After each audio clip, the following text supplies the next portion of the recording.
พุทธศาสนาประจำจังหวัดอย่างน้อย1 ชั่วโมงต่อ1 วันเพื่อประชาสัมพันธ์หรือเทศนาอบรมสั่งสอนประชาชน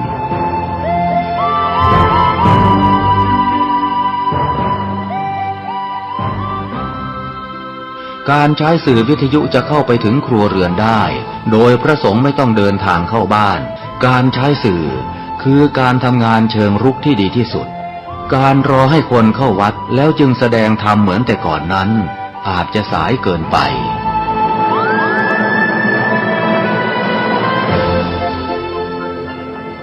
เราควรใช้สื่อนำธรรมะเข้าไปให้ถึงภายในบ้านโรงเรียนองค์กรต่างๆให้มากที่สุดการใช้สื่อจะทำให้ผ่อนแรงและประหยัดทั้งคนและเวลาเทศนาผ่านสื่อเพียงคนเดียวเสมือนเราเนรมิตนักเผยแผ่ได้เป็นหมื่นเป็นแสนนักเผยแผ่นั้นนอกจากอบรมตามหลักสูตรธรรมดาเพื่อให้ได้วุฒิบัตรรับรองแล้วพึงอบรมเรื่องการเทศนาการเขียนการค้นคว้าซึ่งอาจจะเป็นเรื่องเฉพาะตัวแต่ก็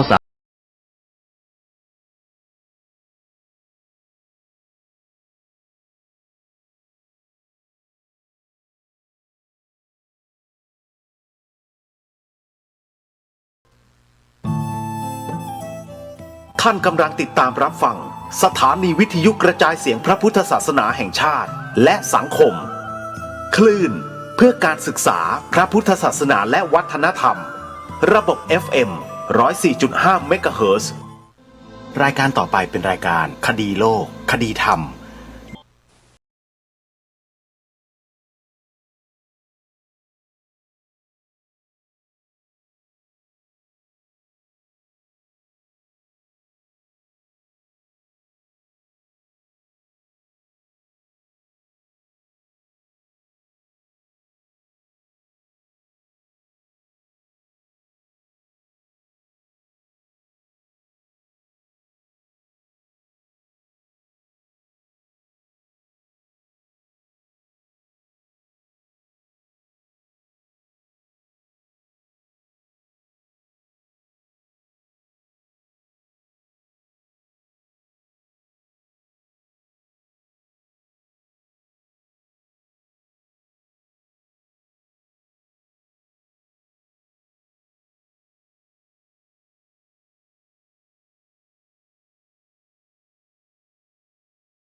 เพื่อติดตามรับฟังรายการนี้และรายการธรรมะสาระดีๆจากสถานีวิทยุพระพุทธศาสนาแห่งชาติคลื่นต่างๆจำนวน48คลื่น48สถานีที่รวมกันอยู่ในที่เดียวกันอยู่ในแอปพลิเคชันที่ชื่อว่าวิทยุ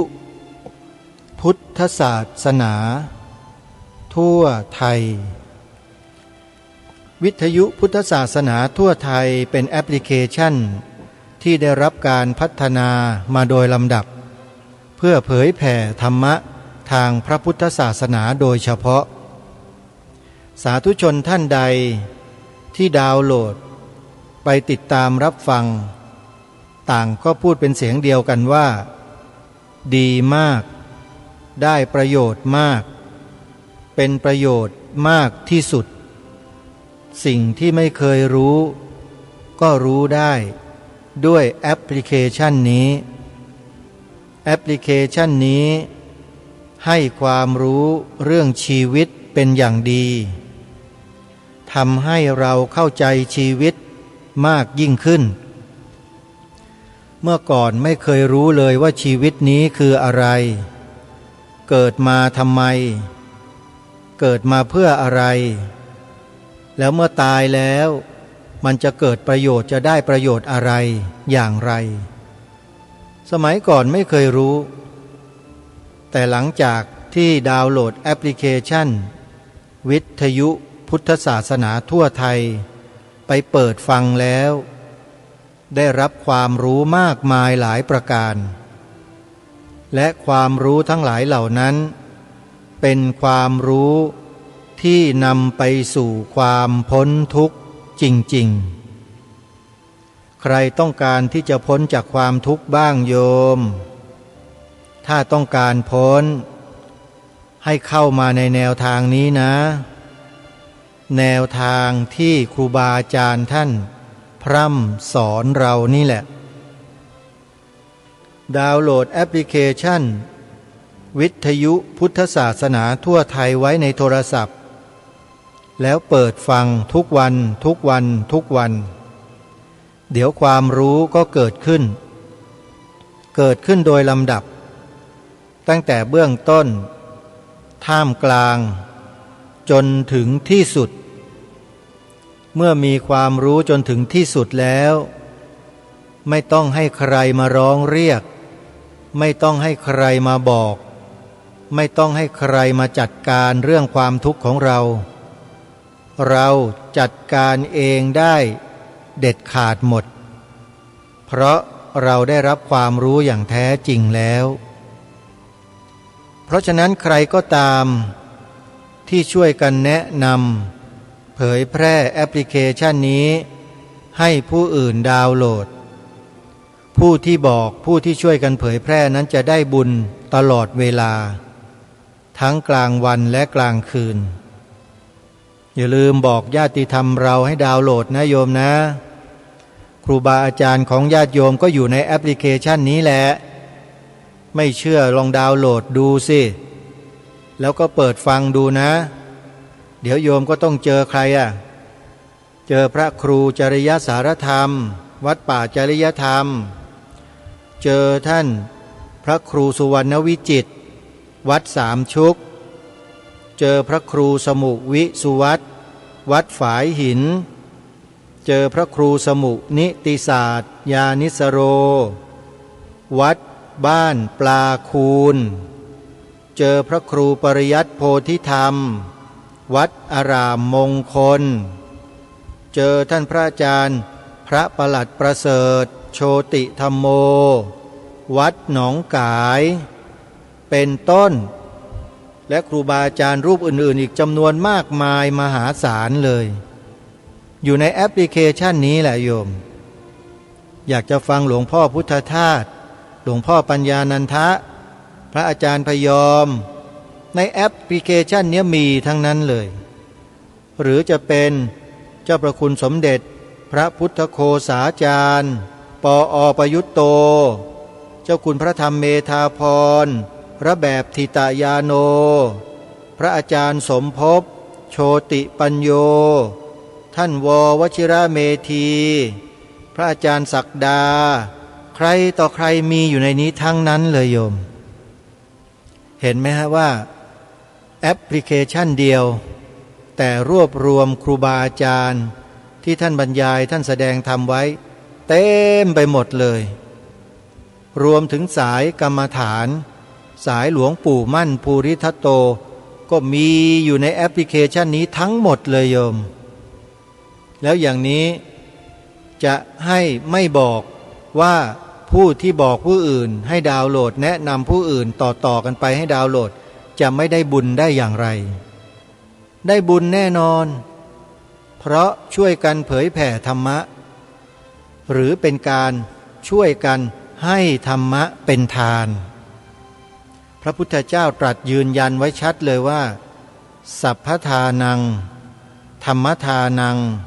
ชินาติการให้ธรรมะเป็นทานชนะการให้ทั้งปวงอย่ารอช้านะโยมได้ฟังธรรมะจนเราได้รับความรู้ความเข้าใจในธรรมะแล้วให้ผู้อื่นเผื่อแผ่ให้ผู้อื่นเขาได้สิ่งดีๆเราจะได้บุญได้กุศลเพิ่มพูนยิ่งขึ้นทำให้คนในสังคมเรานั้น มีความรู้ความเข้าใจในหลักธรรมคำสอนของพระสัมมาสัมพุทธเจ้าให้ดียิ่งขึ้นนะให้ช่วยกันบอกต่อๆกันไปนะโยมนะถ้าเราดาวน์โหลดเองไม่ได้ก็ให้ลูกหลานของเรานั่นแหละดาวน์โหลดให้เพียงแค่ญาติโยมบอกชื่อให้ถูกต้องเท่านั้นเองเด็กๆเขาก็ดาวน์โหลดให้เราได้เรียบร้อยทุกอย่างทุกประการเลยกลัวแต่ว่าโยมจำชื่อไม่ได้เท่านั้นแหละชื่อแอปพลิเคชันน่ะปากกามีไหมกระดาษพร้อมไหมจดไว้โยมเพราะจดไว้ดีกว่าจำโดยไม่ได้จดอาจจะหมดความจำแล้วก็เลือนลางไปกลายเป็นลืมไปเลยเพราะฉะนั้นจดไว้ดีกว่าจำแน่นอนพร้อมนะจดชื่อแอปพลิเคชันนี้เอาไว้ชื่อว่าวิทยุพุทธศาสนาทั่วไทยอีกครั้งนะแอปพลิเคชันชื่อว่าวิทยุพุทธศาสนาทั่วไทยรายการคดีโลกคดีธรรมที่ท่านสาธุชนกำลังสดับรับฟังอยู่นี้เนี่ยสามารถรับฟังผ่านแอปพลิเคชันนี้ได้5 ครั้ง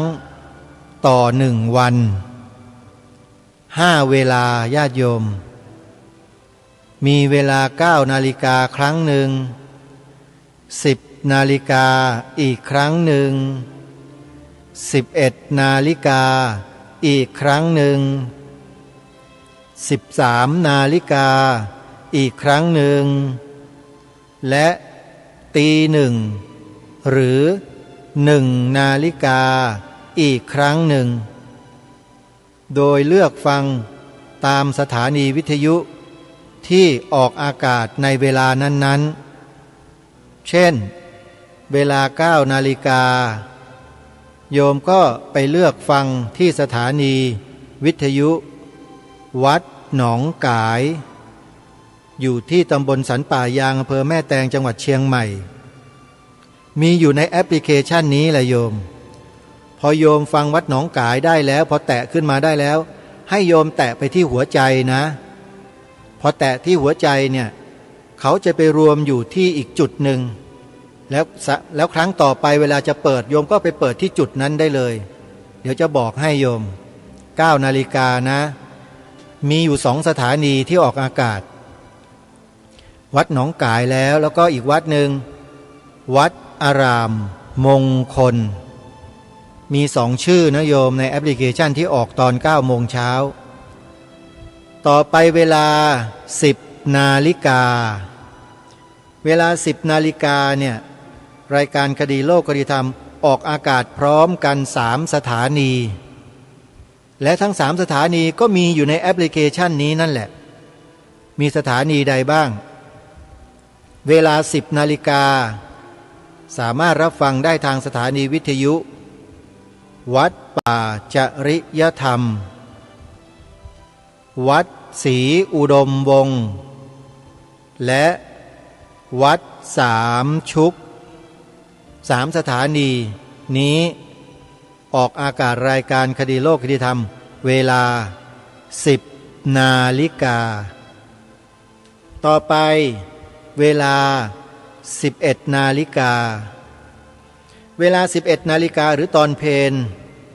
สถานีวิทยุที่ออกรายการคดีโลกคดีธรรมอยู่ในแอปพลิเคชันนี้มีสถานีเดียวคือวัดฝายหินวัดฝายหินนี่อยู่อำเภอเมืองเชียงใหม่โยมนะโยมสามารถเปิดฟังตอน11 นาฬิกาในแอปพลิเคชันนี้ได้เลยอย่าลืมนะฟังแล้วก็แตะหัวใจที่สถานีนั้นด้วยจะอยู่ตอนท้ายๆชื่อโยมจะมีรูปหัวใจแตะให้เกิดขึ้นสีแดงไว้แล้วเดี๋ยวจะบอกว่าเวลาเปิดครั้งต่อไปเนี่ยจะไปแตะที่ตรงไหนสถานีวิทยุที่เราแตะหัวใจไว้จะไปรวมกันอยู่ในที่เดียวกันหมดเลยทีนี้ครั้งต่อไปเราก็จะสะดวกในการฟังแล้วใช่ไหมฮะต่อมาเวลา13 นาฬิกาบ่ายโมงตรง เวลาบ่ายโมงตรงนั้นเดี๋ยวขออภัยนิดหนึ่งโยมกลับไปที่11 นาฬิกาก่อนเวลา11 นาฬิกานอกจากญาติโยมจะฟังผ่านแอปพลิเคชันทางสถานีวิทยุวัดฝายหินแล้วเนี่ยเวลาเนี้ยสามารถไปฟังสดๆทาง YouTube ได้ด้วยช่อง YouTube ชื่อเดียวกันเลยกับสถานีที่ออกอากาศเวลา11 นาฬิกาชื่อว่าวัดฝายหินทาง YouTube นะโยม11 นาฬิกานะเปิดชมทาง YouTube แล้วฟังทาง YouTube ได้เลยเป็นเวลาเดียวกันกับที่ทางสถานีวิทยุวัดฝายหินออกอากาศวัดฝายหินนั่นแหละท่านได้ทำคลิปรายการคดีโลกคดีธรรมให้แล้วก็อัปโหลดลงไว้ในช่อง YouTube ของวัดฝายหินต่อไปเวลา13 นาฬิกาฟังได้ทางสถานีวิทยุวัดบ้านปลาคูนสถานีวิทยุวัดบ้านปลาคูนกับวัดฝายหินจะอยู่ตอนล่างๆนะโยมต้องเลื่อนขึ้นไปเดี๋ยวจะเจออยู่ติดกันเลยวัดฝายหินกับวัดบ้านปลาคูนจะอยู่ติดกันหาง่ายนะวัดบ้านปลาคูนจะออกอากาศรายการนี้เวลาบ่ายโมงตรง13 นาฬิกาอีกหนึ่งเวลาก็คือกลางดึกตอนตีหนึ่งหรือ1 นาฬิกาท่านสามารถรับฟังได้อีกครั้งหนึ่งทางสถานีวิทยุวัดฝายหินวัดฝายหินออก2 เวลาญาติโยมแล้วนี่ก็เป็นรายชื่อสถานีวิทยุที่ออกรายการคดีโลกคดีธรรมต่างเวลากันทำให้ท่านผู้ฟังที่จะพลาดโอกาสในการฟังรายการคดีโลกคดีธรรมแต่ละวันนั้นจึงยากที่จะพลาดได้เพราะออกอยู่วันหนึ่ง5 เวลาญาติโยมทั้งช่วงเช้าช่วงบ่ายแล้วก็ช่วงดึก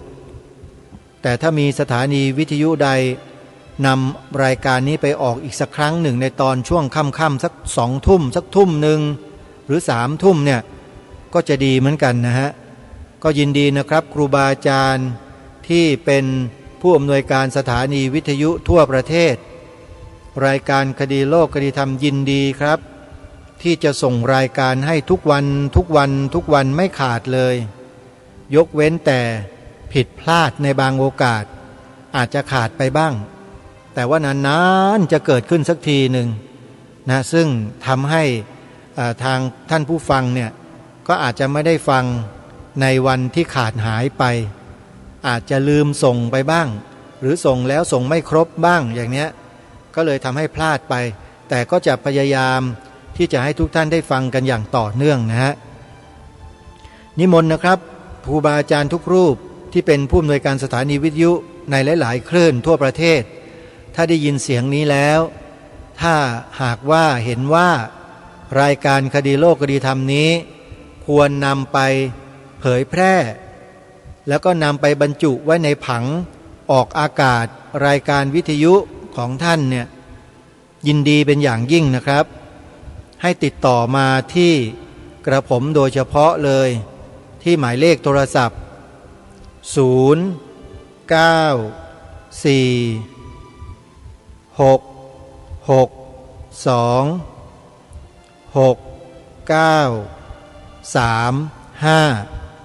เบอร์นี้เป็นเบอร์พร้อมเพย์ด้วยนะโยม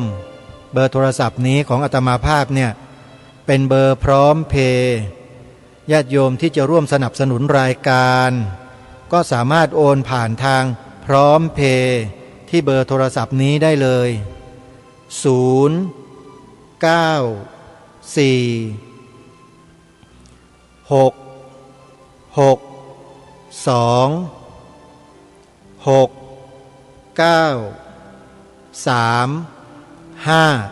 อนุโมทนาบุญทุกท่านวันนี้รายการก็จะมานำเสนอสาระให้กับท่านสาธุชนได้ฟังกันเช่นเคยก็ยังคงอยู่ในเรื่องของการปฏิบัติเรื่องของสติปัฏฐานภาวนาซึ่งเป็นหนึ่งในไตรสิกขาที่พระสัมมาสัมพุทธเจ้าได้ทรงกำหนดไว้ให้พุทธบริษัทของเราเนี่ย ได้ถือปฏิบัติกันเป็นปกติ คือทานศีลภาวนาตัวนี้แหละท่านหมายถึงการเจริญสมถะและวิปัสสนาการเจริญสมถกรรมฐานจะมุ่งแต่ความสงบโดยส่วนเดียวแต่ขาดองค์ความรู้คือตัวปัญญาการฝึกสมาธิถึงขั้นอัปปนาสมาธิที่เป็นฌานตั้งแต่ฌาน1 2 3 4ขึ้นไปเนี่ยถือว่าเป็นสมาธิไม่ใช่วิปัสสนาแต่การเจริญวิปัสสนานั้นจะแตกต่างออกไปจากสมาธิโดยสิ้นเชิงการเจริญสมถะหรือสมาธินั้นจะมุ่งเน้นความสงบล้วนๆนิ่งเงียบสงบนิ่งเงียบสงบนิ่งนิ่งนิ่งจนกระทั่งแข็งพอถึงฌาน4แล้วนี่ตัวแข็งเลยนะโยมแล้วยิ่งถ้าใครยิ่งได้สมาบัติด้วยเนี่ยไม่ต้องพูดถึงเลยฮะแข็งไปอยู่ตลอด7 วันไม่ต้องดื่มไม่ต้องกินก็มีชีวิตอยู่ได้เพราะสมาธิหล่อเลี้ยงโยมอันนี้เป็นเรื่องจริงนะเป็นเรื่องที่ทำได้จริงฝึกได้จริงแล้วมีผู้คนทำกันได้เยอะด้วยสมถะหรือสมาธิเนี่ยแต่พระสัมมาสัมพุทธเจ้ามิได้ทรงสรรเสริญสมาธิแบบนั้นแต่พระพุทธองค์ทรงสรรเสริญสมาธิแบบวิปัสสนากรรมฐานคือวิปัสสนาเนี่ยหมายถึงสมาธิที่ประกอบด้วยปัญญาสัมมาทิฏฐิที่พิจารณากายเวทนาจิตธรรมตามสภาวะความเป็นจริงพิจารณาให้เห็นตามสภาวะความเป็นจริงของเขาคือมีลักษณะอาการที่เกิดขึ้นตั้งอยู่และดับไปอย่างรวดเร็วมากเร็วกว่าแสงเร็วกว่าทุกสิ่งทุกอย่างในจักรวาลคือการเกิดดับของรูปและนามรูปนามนี่เกิดดับไวมากโยมรูปเกิดดับ1 ครั้งยังสู้จิตที่เกิดดับ16 ครั้งไม่ได้หรือพูดง่ายๆก็คือว่าในขณะที่รูปธรรมนะฮะคือกายภูตรูปต่างๆทั้งหลายทั้งปวงที่เป็นรูป28เนี่ยรูปปรมัตถ์เนี่ยนะฮะเกิดดับ1 ครั้งเนี่ยในขณะที่เกิดดับอยู่1 ครั้งจิตเกิดดับไปแล้ว16 ครั้งซึ่งผลลัพธ์ตรงนี้ที่พระพุทธเจ้าตรัสแสดงไว้ตรงนี้เนี่ยยังไม่เคยมีนักวิทยาศาสตร์คนไหนในจักรวาลทั่วสกลจักรวาลทั้งหมดไม่ว่าจะเป็นอินทร์พรหมยมยักษ์เทวดาหรืออะไรก็แล้วแต่ยังไม่สามารถที่จะรู้แจ้งถึงขนาดนี้ได้มีแต่พระสัมมาสัมพุทธเจ้าพระองค์เดียวเท่านั้นที่พระองค์ทรงรู้วาระการเกิดดับของจิตว่าเร็วเพียงใดจิตเกิดดับ16 ครั้งในขณะที่รูปเกิดดับเพียงครั้งเดียวพูดง่ายๆก็คือว่าจิตเกิดดับเร็วกว่ารูป16 เท่าญาติโยมไปศึกษาดูในคัมภีร์อภิธรรมมัทธสังคหะดูได้เลยนะไปดูได้เลยโยมในวิถีจิตแล้วก็วิถีรูปมันมีทั้ง2 วิถีเลยชื่อของหลักสูตรนี้เรียกว่าวีธิสังคหะอันนี้เป็นบาลีนะวอแหวนสระอีถอถุงสระอิสอเสือไม่กาดงองูคอควายหอหีบสระอะอ่านว่าวีธิสังคหะอันนี้ชื่อที่ถูกต้องของเขานะตามพระบาลีส่วนแปลเป็นภาษาไทยหรือออกเสียงเป็นภาษาไทยก็คือวิถี วิถีก็แปลว่าเส้นทางหรือทางที่ไปหรือแล่นไปเนี่ยเขาเรียกวิถีนั่นแหละไปแบบไม่กลับนะไปแล้วไปเลยไปรับวิถีจิตวิถีรูปเป็นต้นเรื่องนี้ถ้าหากว่าใครมีความสนใจจะศึกษาเรียนรู้อย่างละเอียดลึกซึ้งต้องมาสมัครเรียนพระอภิธรรม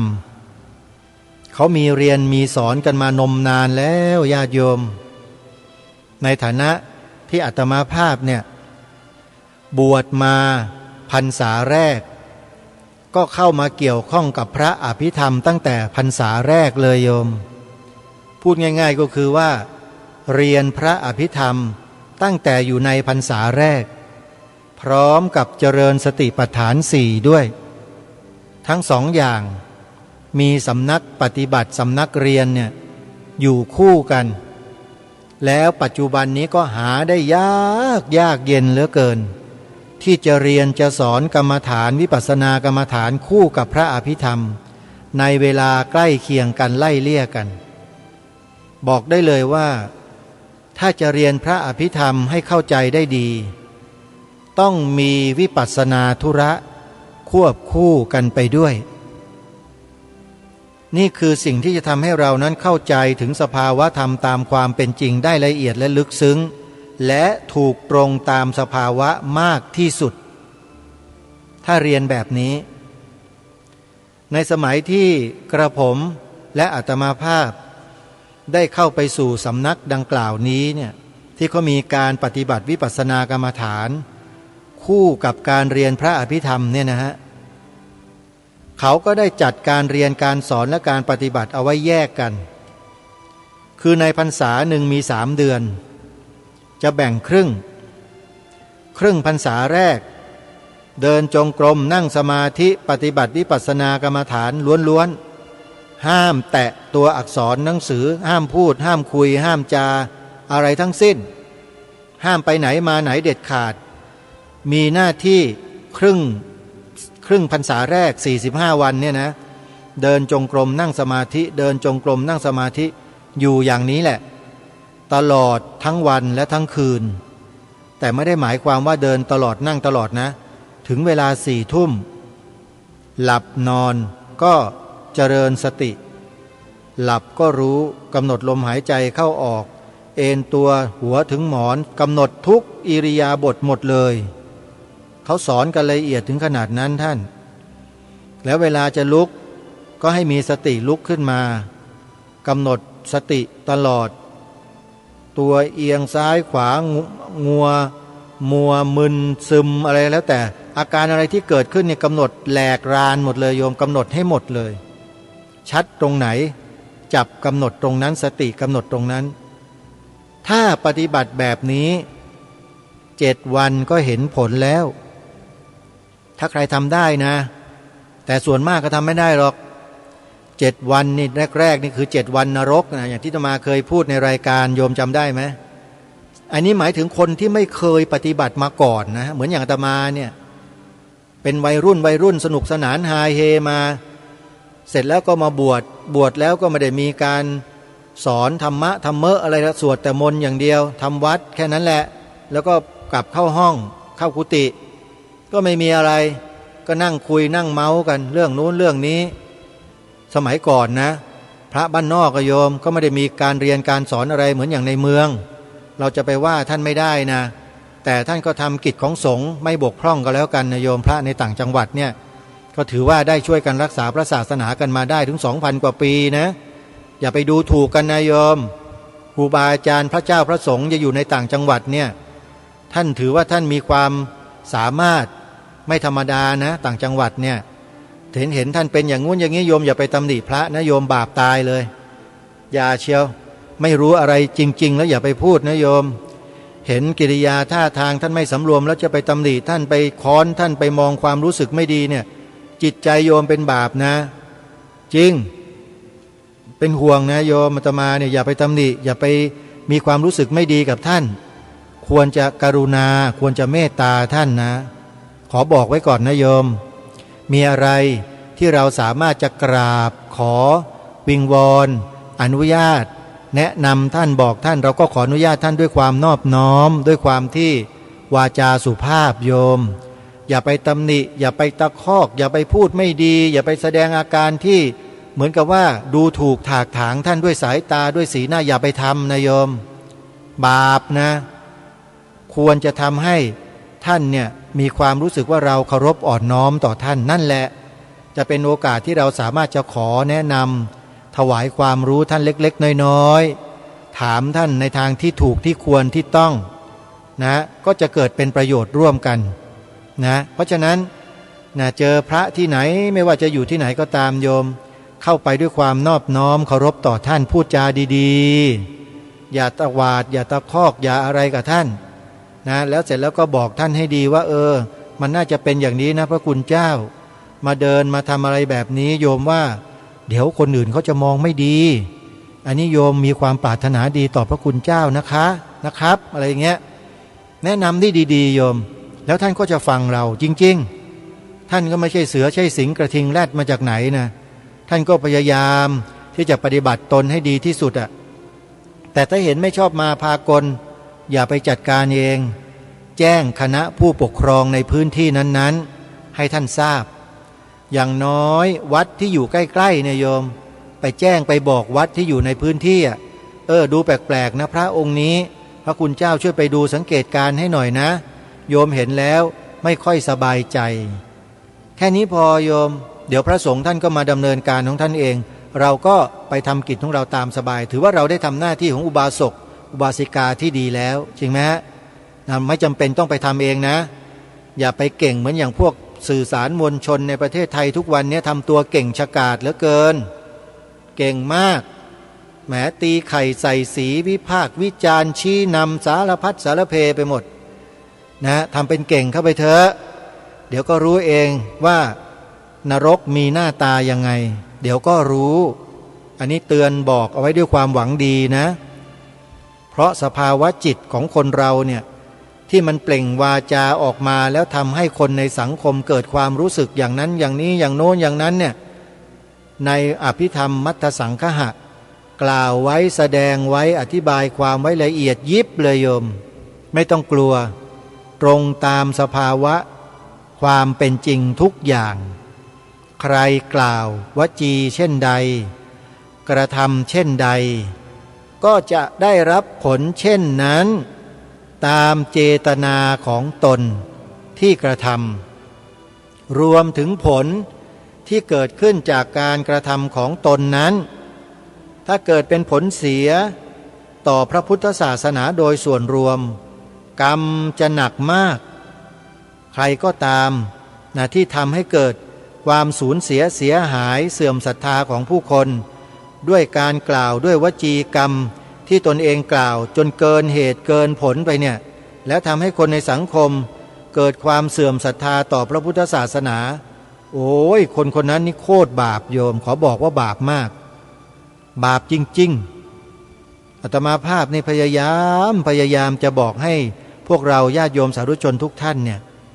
ให้เข้าใจพระสงฆ์นะโยมพระสงฆ์ไม่ใช่ใครไม่ใช่เทวดาที่ตกมาจากสวรรค์แล้วมาห่มผ้าเหลืองไม่ใช่นะโยมเวลาโยมจะมองพระเนี่ยโยมจะมองเหมือนอย่างก็ให้ท่านเป็นเทวดาอย่างนั้นแหละจะต้องดีอย่างนั้นจะต้องงามอย่างนั้นจะต้องเก่งอย่างนั้นจะต้องเรียบร้อยอย่างนั้นจะต้องอะไรนี่โยมไปตั้งเป้าตั้งความหมายไว้ผิดแล้วมองพระทุกวันนี้ไปมองอย่างนั้นผิดหมดเลยโยมต้องมองด้วยความกรุณาความเมตตาต่อท่านมองให้ลึกให้เห็นให้เข้าใจว่าลูกชาวบ้านไหนเนาะลูกคนไหนเป็นชาวบ้านคนไหนเนาะมาบวชเนี่ยดูท่านอย่างนั้นอย่างนี้อะไรต่างๆให้มีความรู้สึกนึกคิดไว้ก่อนว่านี่คือลูกชาวบ้านลูกชาวบ้านที่พ่อแม่อบรมพร่ำสอนได้ไม่เต็มที่โยมเข้าใจไหมอบรมพร่ำสอนได้ไม่เต็มที่เพราะพ่อแม่ไม่ใช่พระเมื่ออบรมได้ไม่เต็มที่หลายๆโอกาสก็ไม่ได้อบรมด้วยซ้ำปล่อยปละละเลยลูกไปติดยาบ้ายาม้ายากัญชาเฮโรอีนไปติดฝิ่นติดเพื่อนติด การพนันสารพัดแล้วก็ปล่อยมาบวชเป็นไงโยมคิดว่าพระเหล่านี้ที่เป็นอย่างนั้นมาแล้วเกือบ20ปีสมมติว่าเกือบ20 ปีแล้วก็มาห่มผ้าเหลืองโยมว่าลูกของโยมหลานของโยมนั่นน่ะมันจะเป็นคนดีในวันในชั่วพริบตาได้ไหมโยมไม่ได้บ้าแล้วใครคิดแบบนั้นน่ะเพราะฉะนั้นเวลามองพระเนี่ยโยมมองว่าเป็นลูกชาวบ้านเขากำลังฝึกฝนตนพัฒนาตนอบรมตนพยายามที่จะเปลี่ยนแปลงตนต้องมองอย่างนี้โยมอย่าไปมองว่าพระต้องเป็นเทวดาทุกรูปเหมือนคนบางคนน่ะมองพระสงฆ์เป็นพระอรหันต์นะโยมบวชมาก็จะให้เป็นอรหันต์กันเลยถึงขนาดกล่าวหาพระที่รับปัจจัยจากญาติโยมรับซองจากญาติโยมว่าเป็นพวกมหาโจรน่ะมีคนประเภทนี้ในเมืองไทยเรามีจริงๆและพูดออกสื่อด้วยสื่อโซเชียลสื่อวิทยุสื่อโทรทัศน์ออกเต็มไปหมดเลยกล่าวหาพระที่รับปัจจัยที่โยมถวายด้วยความศรัทธาว่าเป็นมหาโจรนี่คือเรื่องจริงนะรายการนี้ไม่ได้เอามาพูดกล่าวหาใครนะโยมแต่มีคำพูดแบบนี้จริงๆในสังคมไทยเราจนทำให้คนไทยเราชาวพุทธในประเทศไทยเราเนี่ยเข้าใจผิดแล้วก็เชื่อตามคนคนนั้นไปก็มีแล้วก็ไม่ใช่น้อยด้วยนะแล้วเมื่อเชื่ออย่างนั้นแล้วก็นำเอาคำพูดเหล่านั้นไปกล่าวตาม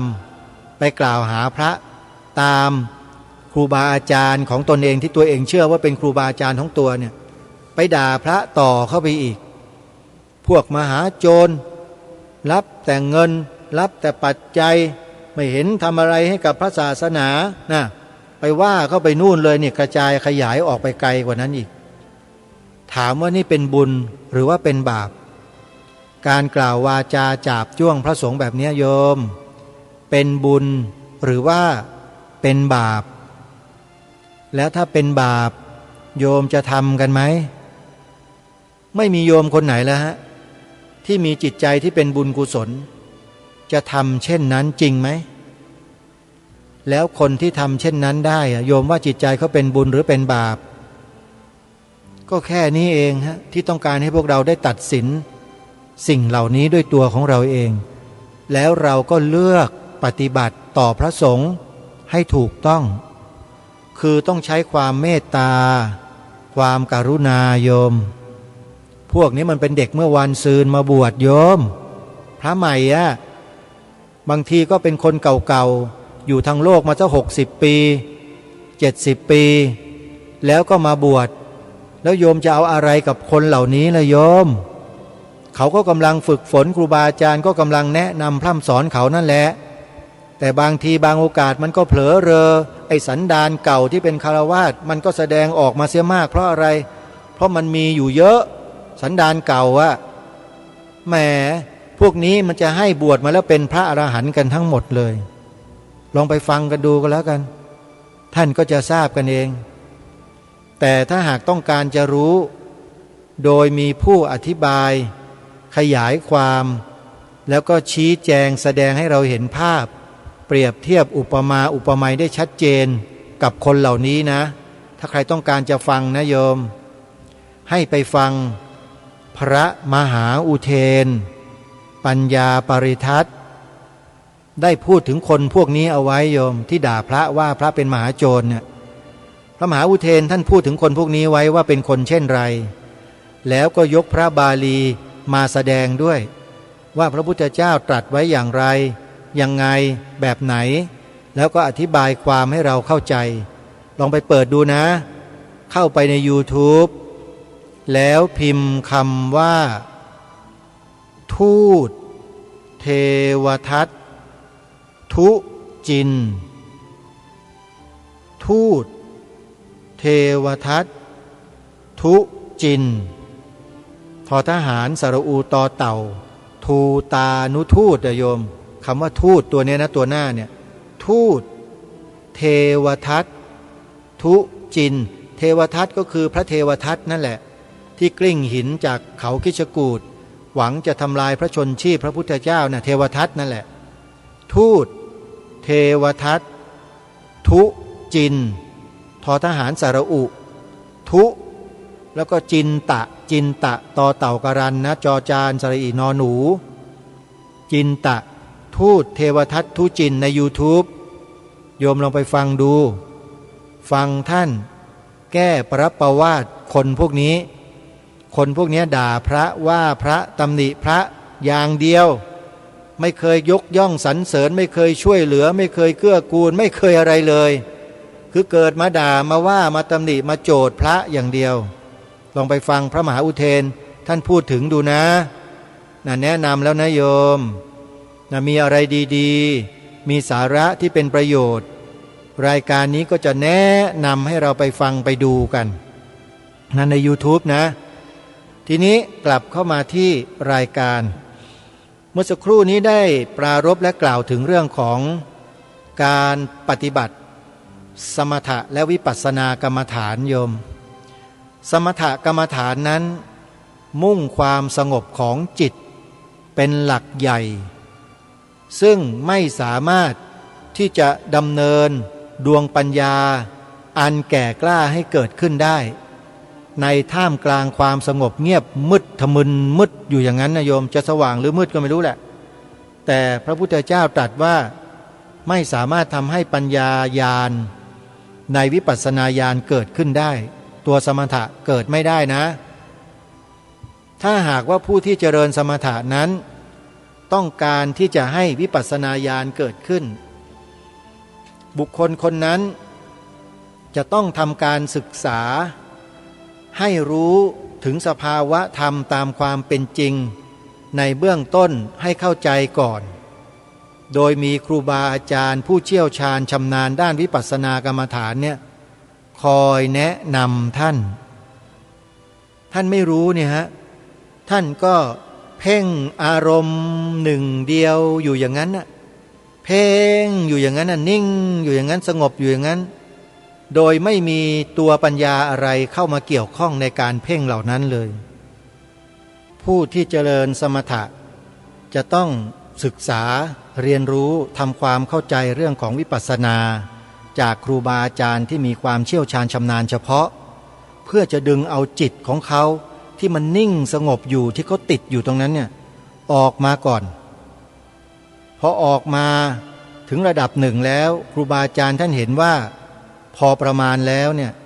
ก็จะเริ่มให้เขาเนี่ยกำหนดอิริยาบถทั้งหลายทั้งปวงตามขั้นตอนและวิธีการที่ครูบาอาจารย์ท่านได้กำหนดเอาไว้เช่นเดินจงกรมอย่างไรนั่งสมาธิแล้วกำหนดลมหายใจอย่างไรเมื่อเกิดสภาวะอย่างไรให้กำหนดอย่างไรครูบาอาจารย์ก็จะแนะนำท่านเหล่านั้นที่เป็นสมถะญาณิกะทั้งหลายเนี่ยให้เข้าใจในระดับดังกล่าวนี้แล้วก็ให้กำหนดรู้ตามที่ครูบาอาจารย์ท่านแนะน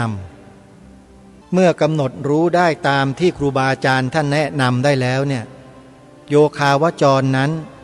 ก็จะเริ่มเห็นสภาวะตามความเป็นจริงโดยลำดับ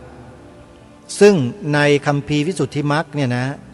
ท่านจะบอกเอาไว้ถึงลำดับของญาณหรือปัญญาที่เกิดขึ้นตามขั้นถึง16ขั้นเขาเรียกว่าโสรสญาณโยมจะได้พบกับสภาวะต่างๆเนี่ยไปตามลำดับญาณตามความเป็นจริงนั้นแต่ถามว่าจะต้องเกิดไปตามลำดับ1 2 3 4 5 6 7 8 9 10 11 12 13 14 15 16ไปอย่างนี้กันทุกคนหรือเปล่าไม่จำเป็นอันนี้ไม่จำเป็นนะทำไมจึงกล้าพูดอย่างนี้ฮะเพราะโยคาวจรบางท่านเนี่ย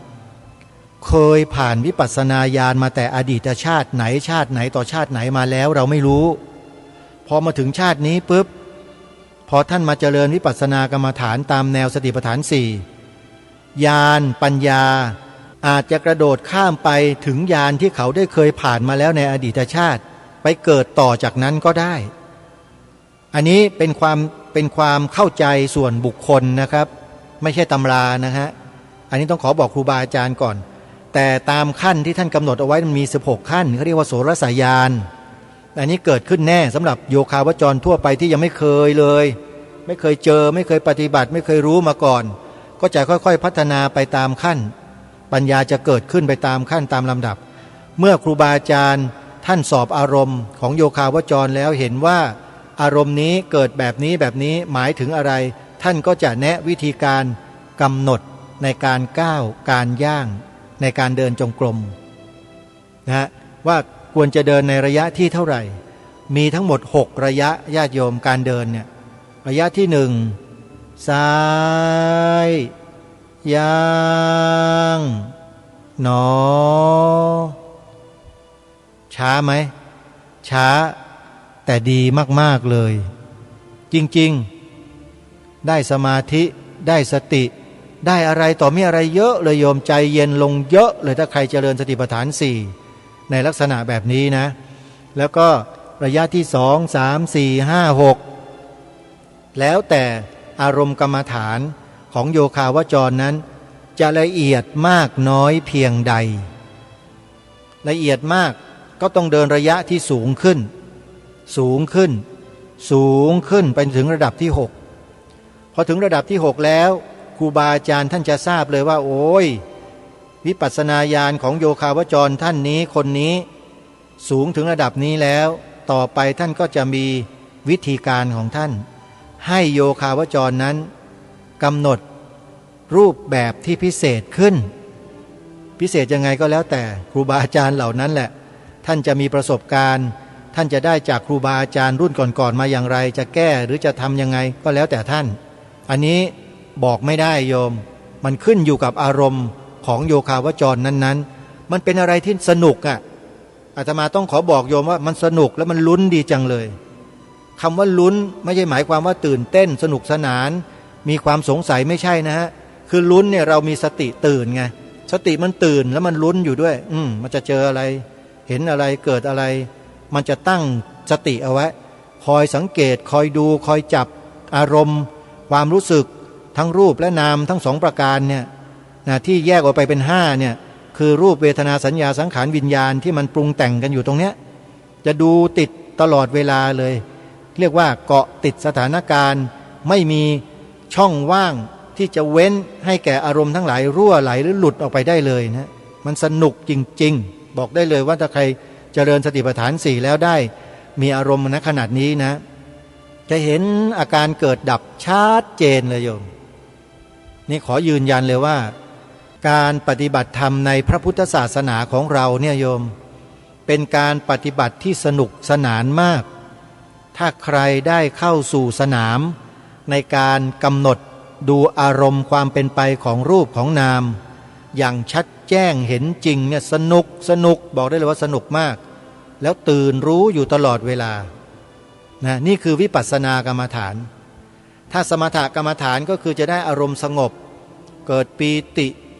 สุขเอกคตานิ่งดื่มดำอยู่ในอารมณ์ปีติความสุขอยู่อย่างนั้นแหละคือจะได้เสวยแต่ความสุขในอารมณ์สมาธิอยู่เท่านั้นเองเสวยสุขเสวยสุขเสวยถามว่ารู้อะไรไหมรู้อะไรที่ไหนแล้วก็มีแต่สุขก็เหมือนกับเทวดาไปเสวยสุขอยู่บนสวรรค์นะโยม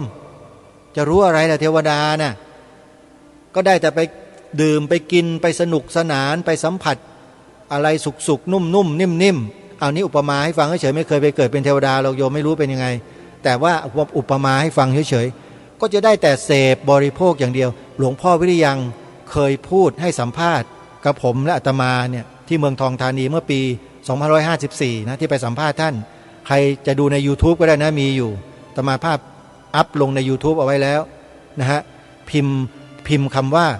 หลวงพ่อวิริยัง HD เป็นอักษรภาษาอังกฤษ2ตัวพิมพ์ใหญ่นะ HD High Definition นะโยมนั่นนะฮะพิมพ์2ตัวหลังหลวงพ่อวิริยังเป็นภาษาไทยเว้นวรรคแล้วก็อักษรภาษาอังกฤษ2ตัว HD High Def Division นะโยมก็พิมพ์เข้าไปอาจจะเจอในนั้นก็ค้นหาดูกันหน่อยหลวงพ่อท่านบอกว่าหลวงพ่อวิริยังจะใช้คำว่า เสพกินสมาธินะถ้าเกิดถึงจุดตรงนี้เนี่ยนะทุกคนให้ทราบไว้ด้วยว่ามาผิดทางแล้วนะฮะสมาธิเหล่านั้นเนี่ยมันจะสลายตัวไปในที่สุดคือมันเสื่อมมันไม่ได้มีความอยู่คงทนถาวรอะไรแต่ถ้าเป็นวิปัสสนาญาณแล้วเนี่ยความพิเศษก็คือว่า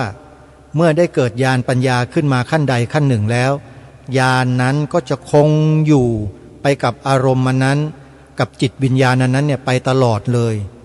นี่คือความพิเศษของวิปัสสนาญาณท่านผู้ฟังนะนี่ก็ปรารภมาตามประสบการณ์และการเรียนรู้ที่ผ่านมานะ